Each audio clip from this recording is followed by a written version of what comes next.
qu'on est prédestiné pour la vie éternelle? Dans 1 Timothée chapitre 2, le livre de Timothée nous donne vraiment un rappel très clair. 1 Timothée 2, verset 3.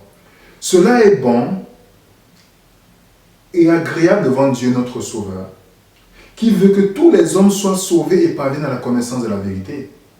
Donc Dieu veut que tout le monde soit sauvé. Mais il ne peut pas forcer les personnes à accepter le salut.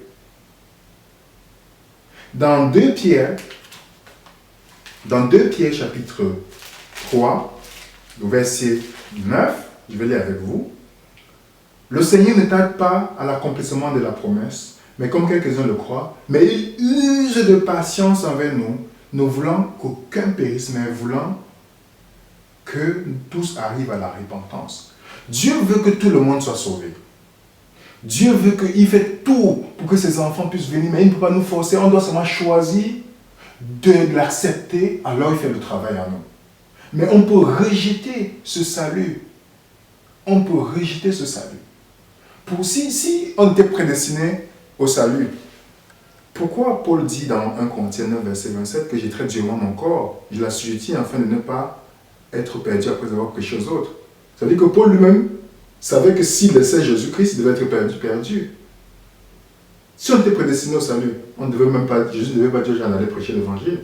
Restez tranquille, bon, vous avez été choisi, alors laissez les autres. Oui, Dieu veut que tout le monde soit sauvé. Mais Dieu ne forcera pas tout le monde. J'ai dit souvent à des personnes, Dieu amènera tout le monde au ciel, virgule, seulement ceux qui seront contents là-bas. Alors ceux qui seront contents, c'est ceux qui auront laissé à Dieu de commencer à travailler dans leur vie, dès maintenant, afin qu'ils puissent aimer tout ce qui est dans le ciel. C'est seuls ceux-là qui vont accepter d'une manière délibérée en disant, Dieu, ta volonté dans ma vie, je veux que tu accomplisses tes plans que tu as dans ma vie. Ainsi, ces personnes-là pourront rejoindre et vivre avec Dieu dans le ciel. Mais si on rejette, on ne peut pas, mes frères et sœurs. Dieu veut que nous soyons sauvés, mais nous devons faire un choix. C'est pourquoi j'aime bien Josué, plusieurs fois il dit, moi et ma maison, nous choisirons d'obéir à Dieu. Moi et ma maison. Tu vois dans le psaume 95, si tu attends la voix de Dieu aujourd'hui, n'endurcis pas ta voix. Élie dit la même chose. Choisissez qui veulent l'obéir aujourd'hui. Pourquoi on le demande de choisir? Parce que nous, on a le droit. Pour notre point, c'est de choisir. De choisir qui nous allons obéir. Et si on choisit Dieu, c'est la vie éternelle.